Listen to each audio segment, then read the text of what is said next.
Tarot Tats and Tea. Today we're not going to be walking through decks or looking at books, but today I'm going to be comparing some of the decks that I have and how I read with them. What is it that influences me in them, and any likes or dislikes that I might have. And I'm using the term dislike, I think that's too strong a word, anything that doesn't fit with how I read and why. So I've got 5 decks here. Now I was going to work my way through 2 cards from each deck, but that's 10 cards and it can get rather busy and too lengthy. So this is just an informal way of how I compare and contrast what I use, what I don't use. And so I've chosen 1 card, so I thought I'd choose the first card out of the pack from the major arcana, and for the majority of my decks that's the Fool. For one of my decks the Fool comes at the very back of the deck, and it's rather interesting to see. Now the 5 decks I've chosen are my RWS 2.0 by James Rickliffe. That's one of my favourite RWS to read with. I've also chosen the the Tarot of the Magical Forest. That's a Los Scarabeo deck. I have chosen the Kabbalistic Tarot by Eugene Vinitsky. I have chosen the Folakus Tarot by Carmen Sorrenti. The final one is the Alchemical Visions Tarot. So here we go. Looking at the Fool from James Rickliffe's RWS 2.0, what I like about this is everything in here has a symbol. It's just full of hints and tips and clues and ways to read the card. So when we're looking at this, straight away we see a young person setting out full of the joys of spring. You know, even the stance is one of freedom, adventure, wonder. But how can we see what other signs within this card would tell us that? Well, first off, look at the red feather he has in his cap. It's not just a jaunty feather for someone to go, "Hail fellow, well met." The red signifies freedom, independence, being able to do what you want to do, you know, and everything good. And we've got the red here in the sleeves of his tunic as well. We've got the flowers on his tunic, which is an indication of sort of not so much frivolity, but creativity. Very creative and a good dresser and snazzy, but that would all come in the personality, that we can see there's creativity in this person, there's creativity in this individual on this card. The white sun, the white on his shirt, the white rose, the white dogs, the dog, the sign of purity and innocence and newness, and you know, starting again. We have, is this a precipice? Can he step down and there's just a bit of ground under here? We don't know. Or is he dropping into an abyss? If he falls, it's like, am I going to step down and carry on my journey? Am I just going to take flight and go with the flow and land on whatever I land on and pick myself up, dust myself down and carry on my merry way? We've got the peaks in the distance, looking at challenges and targets, aims, wanting to reach the top of the next peak, wanting to go on further and further and achieve whatever it is this person is setting out to do. And we've got the yellow behind, which is warmth and happiness and just loveliness. Okay, if this was a card that I was asking a yes/no question and I drew this would definitely be a yes, because it is full of positivity, it's full of newness. But we also have the 0, or is it a 0, a naught, or is it an egg? You know, an egg is the beginning, the start.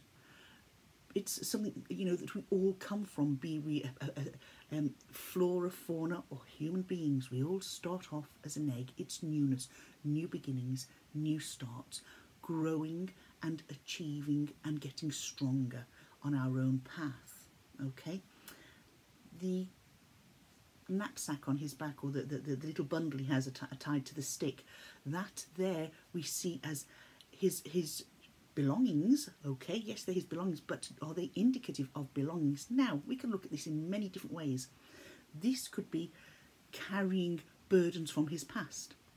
It could be the fact that he's only got a small load because he has shed his burdens from his past. He doesn't want to carry them with him, you know, a whole load with him on his path, but some of them he's kept because he's learnt from the past, and they're reminders of what might not have gone right, and he's got his little reminders in there. They could be tools for his journey. It could be his courage. He's carrying his courage, his strength, his determination, his innocence, and his desire to succeed in his own way. Okay, this, coming back to the dog, although we've said that the white is the purity and the innocence, we've got this dog. Why is there a dog there? To me, the dog is a companion. He's a companion in a positive manner. You know, he's there right now, sort of jauntily, you know, supporting his master or companion. He's there as a guide. He has a multifaceted role as this dog. It's not just there for the giggles, the bits and giggles, you know. He's there for support. He's there as a companion.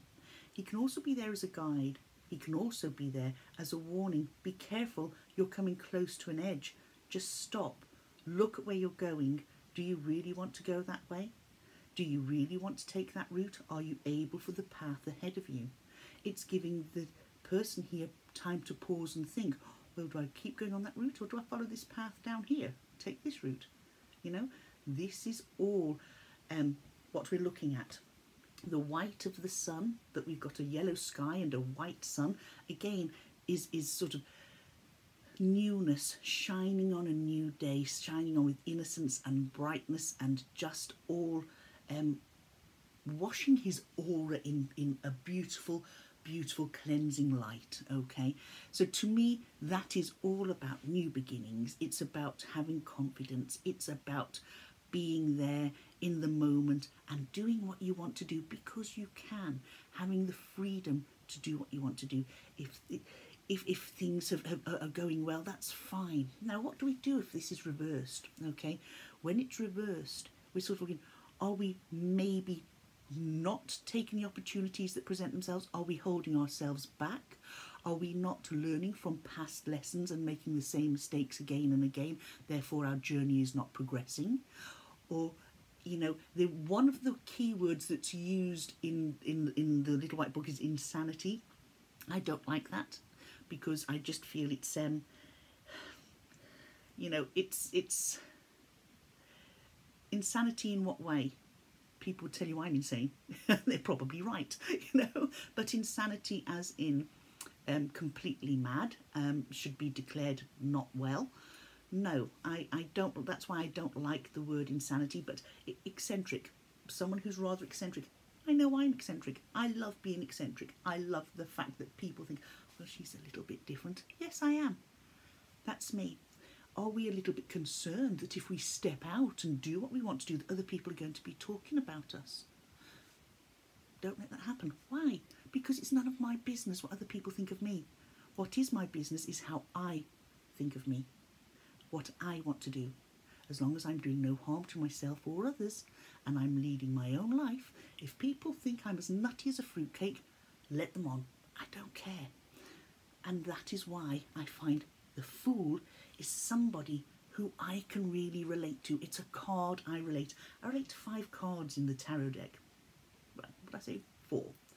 The Fool, because I have had so many starts over my life, whether it's been a change in lifestyle and moving country, whether it's been health issues, and I've had to change my career. I've had so many fresh starts, and each one of them, albeit at the time they have been followed a tower moment, they really have worked out for the best. It's been good for me.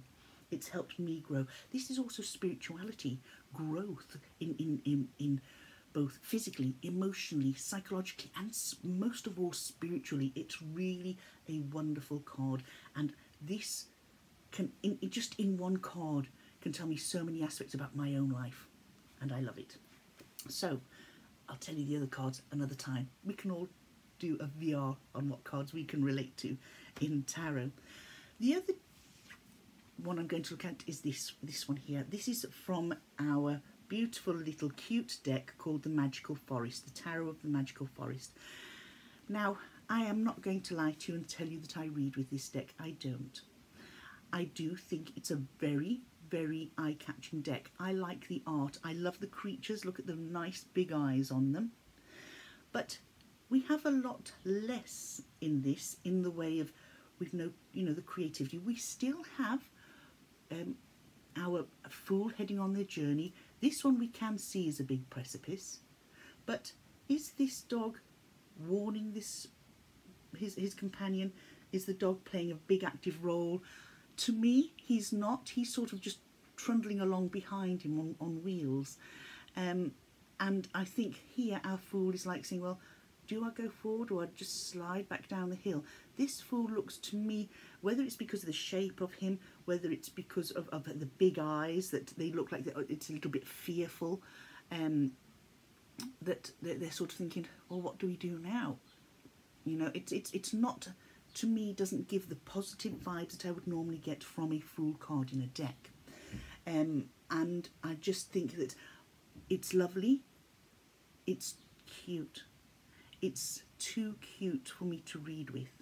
I don't gel with cute cards because sometimes they're a little bit too woolly and a little bit too fluffy for my liking. And I do find, now we've got the red here. So yes, this one is following his freedom. Okay, the fool is going off doing his own thing because he can, with no creativity.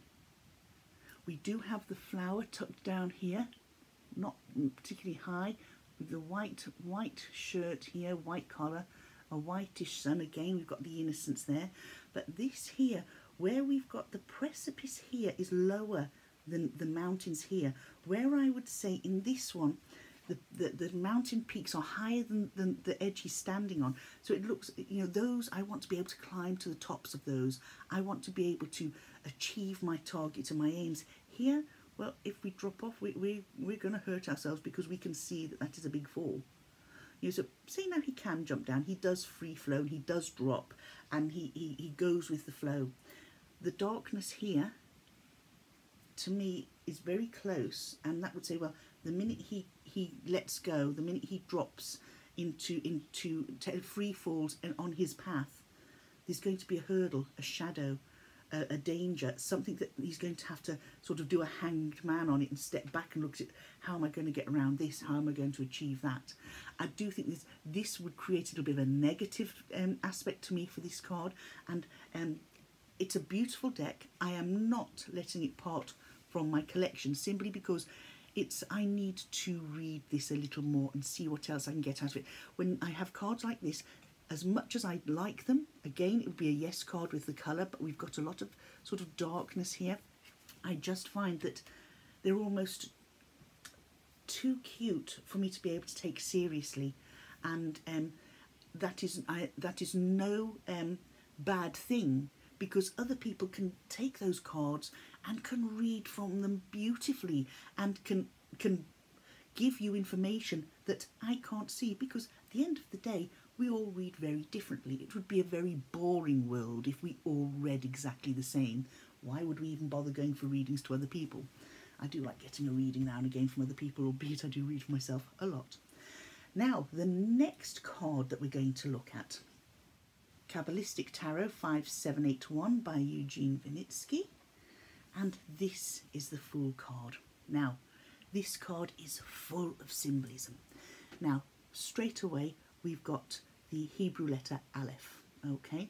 And Aleph it's like the beginning, the start, the beginning of something new, okay? Again, we have the zero, or the naught, the O, the egg. Here, it depicts nothing, nothing. Why does it depict nothing? Because nothing has the potential to be everything. We have nothing. We're starting a new, brand new beginning. We have nothing, but nothing has the potential to become absolutely everything. It's what we do on our path that guides our way. Now, something very interesting right here. we still have our little dog, but this little dog is actually pulling this one back by the short and curlies, okay? And he's like saying, I've got you here. You ain't going anywhere without me. And he's the companion on the way.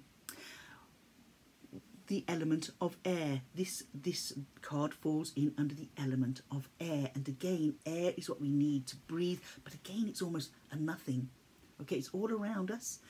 We can breathe in the air, but right now it's a nothing. That's all that's around us. There's a nothing around us, okay? And this is where it is at the very beginning of the on the tree of life, okay? The Kabbalistic tree of life. It's on the path that this is called. Yes, it goes from the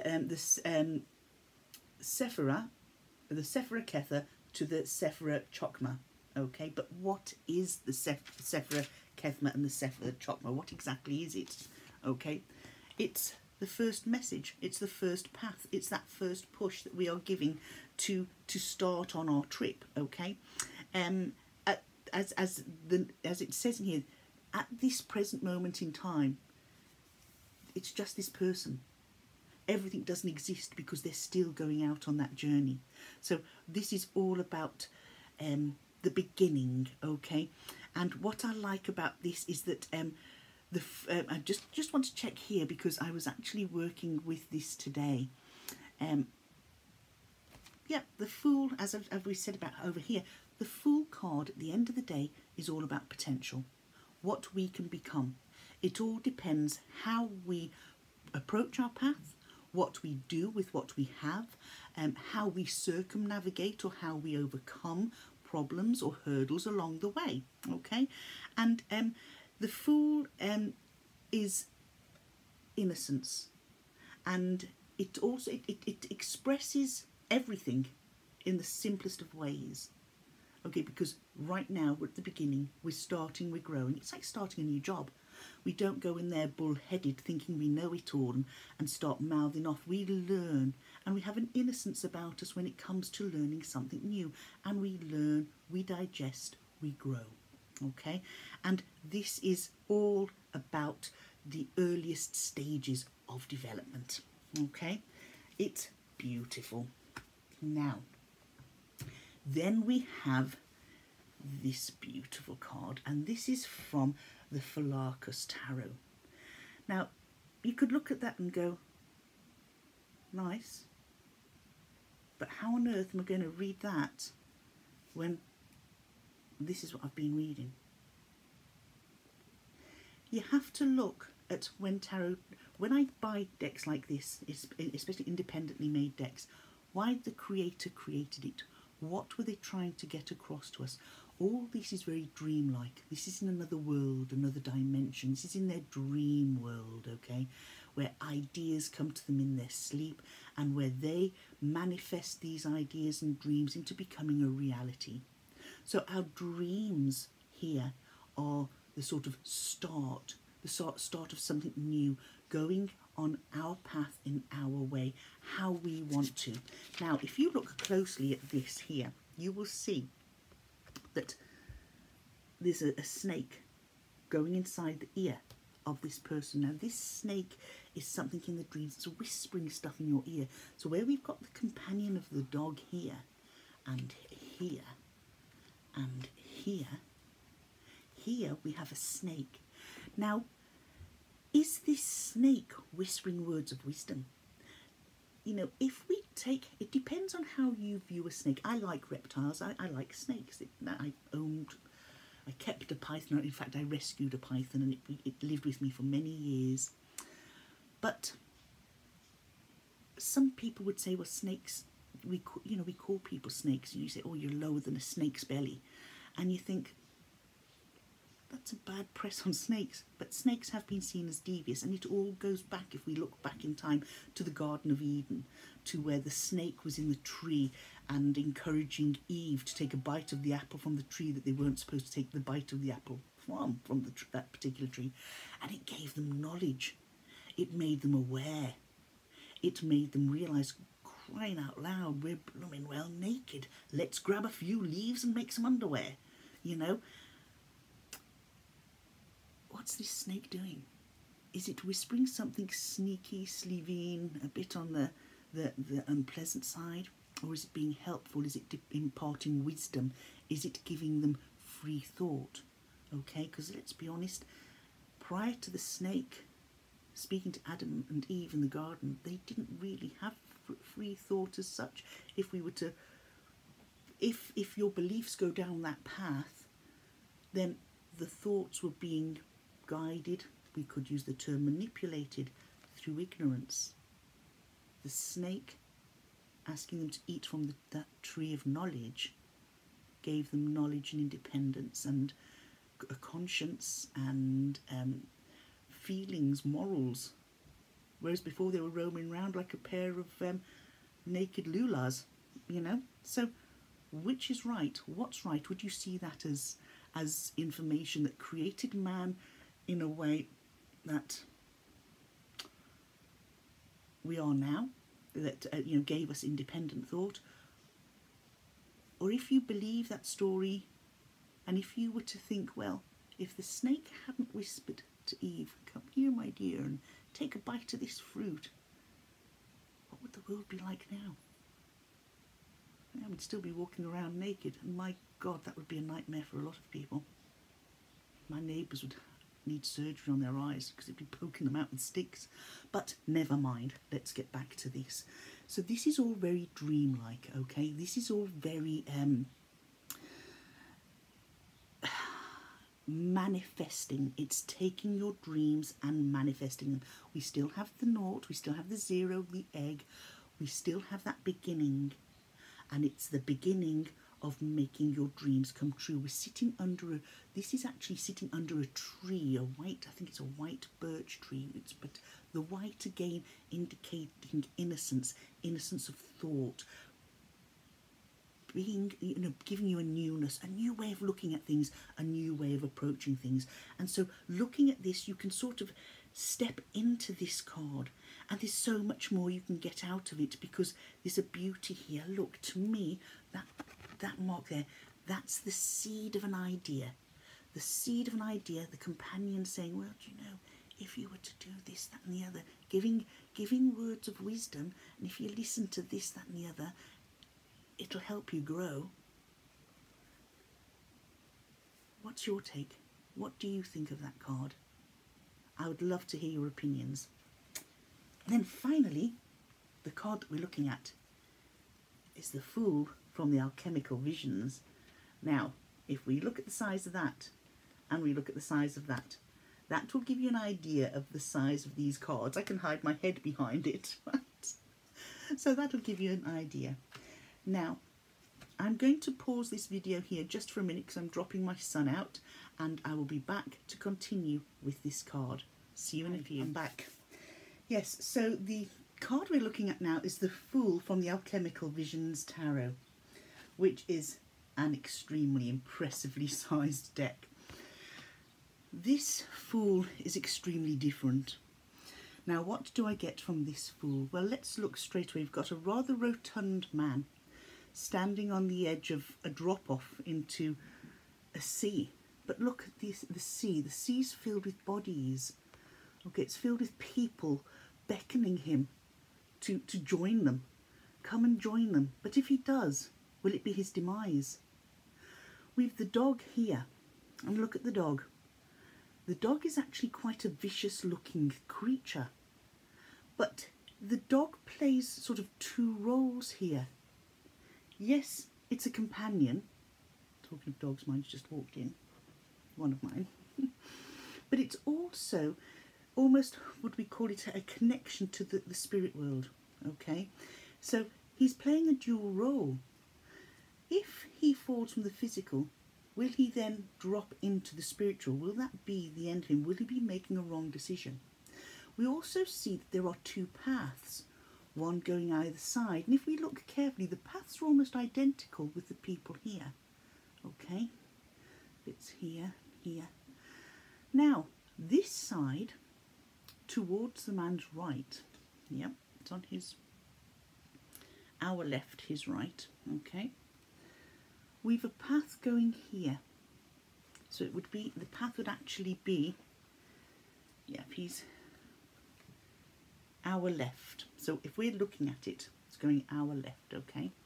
If we're looking at the card this way, me facing it. So the path here is going this way. There's a man holding a fossilised bone, and he looks a fairly educated man. He also looks like he's from the here and now, but he's looking to the past. It's a fossil bone. Here we have another man who's reading the newspaper, and he's looking at the now and into the future. And the future is being sort of dictated by what's in print, and people are sort of making educational assessments or educational sort of, if you want to call them, the sort of divination, or what we say,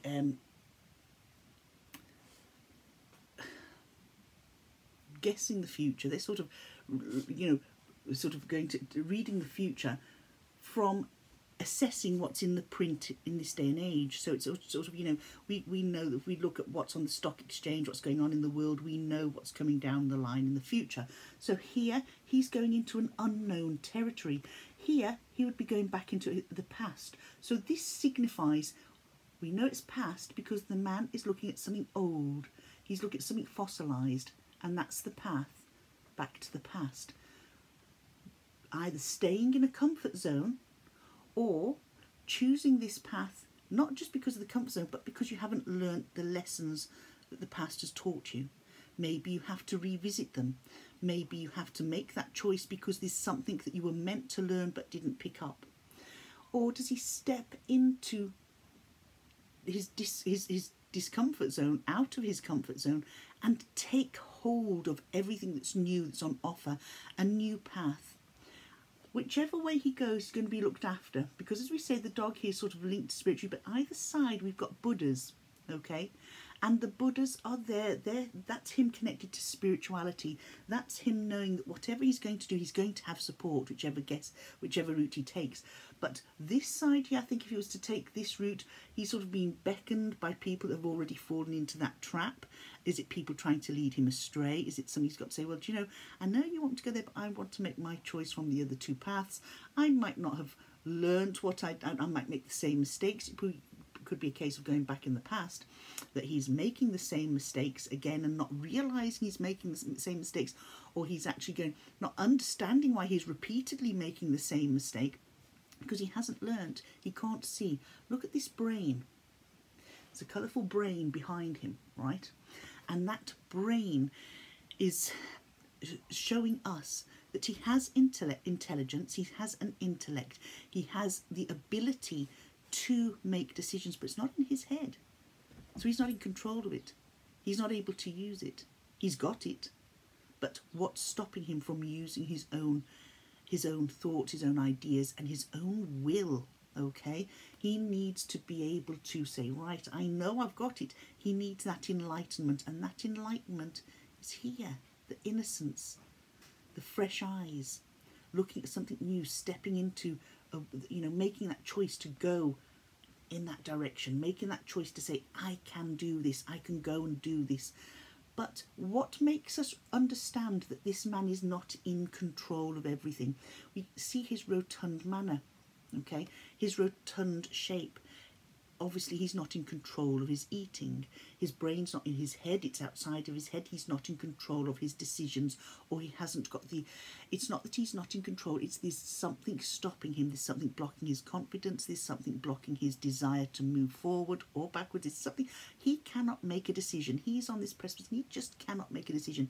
He needs to now grab life by the short and curlies, like the dog is doing in this card, and he needs to say, I've got this, I can do this, I'm going to step out of my comfort zone. Maybe it's just he needs a wake-up call on something. Constantly repeating the same mistakes is not going to give him that wake-up call. How would he do that if he chose this wrong path? So this Fool card is giving us a huge amount of options.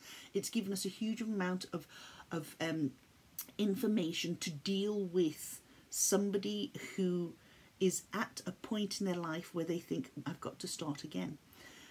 We've got the floral wreath around his neck. Why is he wearing a floral wreath? Is that because he wants to appear to be jovial and in that party sort of, you know, carnival mood, or is it just for, is it, you know, does he mean it, or is it just for show? He just wants to blend in with other carnival goers, you know. Is there a carnival at all, or is he eccentric?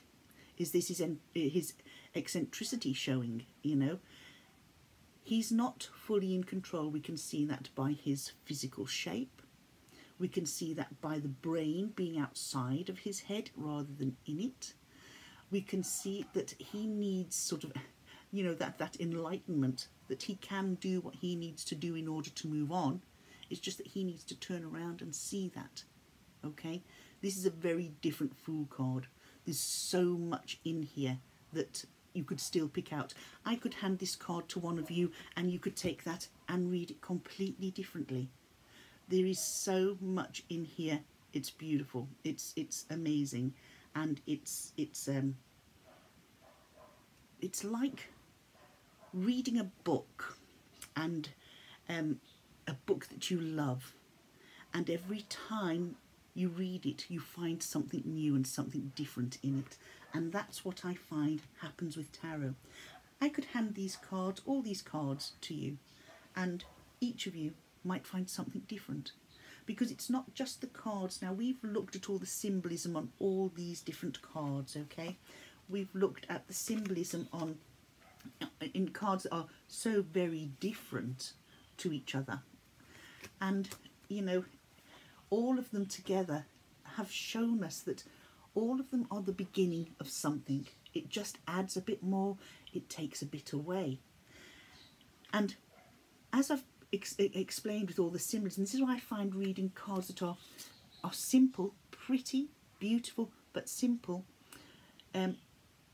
I then find what I do in my head, I sort of go back and try to envisage another tarot card to bring out more. So when I'm doing that, I'm not really reading this card correctly. I can give you the basics, that this is the Fool's journey. He's starting out something anew. He's a little bit nervous about going ahead. We can see that in his face and in the face of his companion. He's got decisions to make there. Is he going to go forward? Is there a landing here that we can't see? Or is he going to slide back down and make the same mistakes again, each time climbing that hill till he gets to this point? And what does he do? Which path does he take? Is he able to see the hurdles ahead of him? He can't, because he can't see down there, okay? But there are going to be hurdles and that ahead of him. And that's the choices that the person has to make. There's not a lot in that would feed my imagination. And I find I'm right, what have I seen in other Fool cards? What's my intuition telling me? So you can see how different cards are very differently read. Some people would love these sort of cards. Other people would say, oh my God, no, Elaine, I couldn't read that one because of X, Y, and Z. We can all read whatever cards are put in front of us. We're all going down that path that we can see symbols, we can see colour, we can see you know, elemental signs, we can see shape, we can see size, we can see so much difference. You know, when you look at cards that are busy like this, there's just so much meat to get in, you know, off it.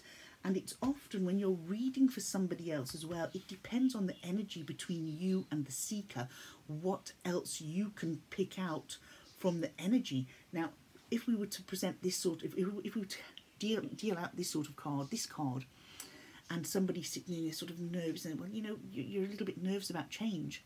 Yeah. Well, everybody's nervous about change, but you've got the knowledge. You know what you have to do for your better, higher good. It's just having the bravery to take that step. Or are you going to just go back and do the same thing again and again and again until you finally build up that bravery, you know? So that's how I read different cards. That's how different cards influence me and influence my train of thought and influence my intuition, what I pick up. There's so much in there. Even something like this is so much more that you can see and do, and it's just so rich, so beautiful. And that's it. I hope you enjoyed this, and I have enjoyed sharing this with you. So take care, have a lovely weekend ahead, and thanks for popping by. Leave a couple of messages, let me know what you do, or if you do anything different. Maybe even do a VR, taking 5 cards from different decks yourselves. That would be great. Take care everyone. Good night now.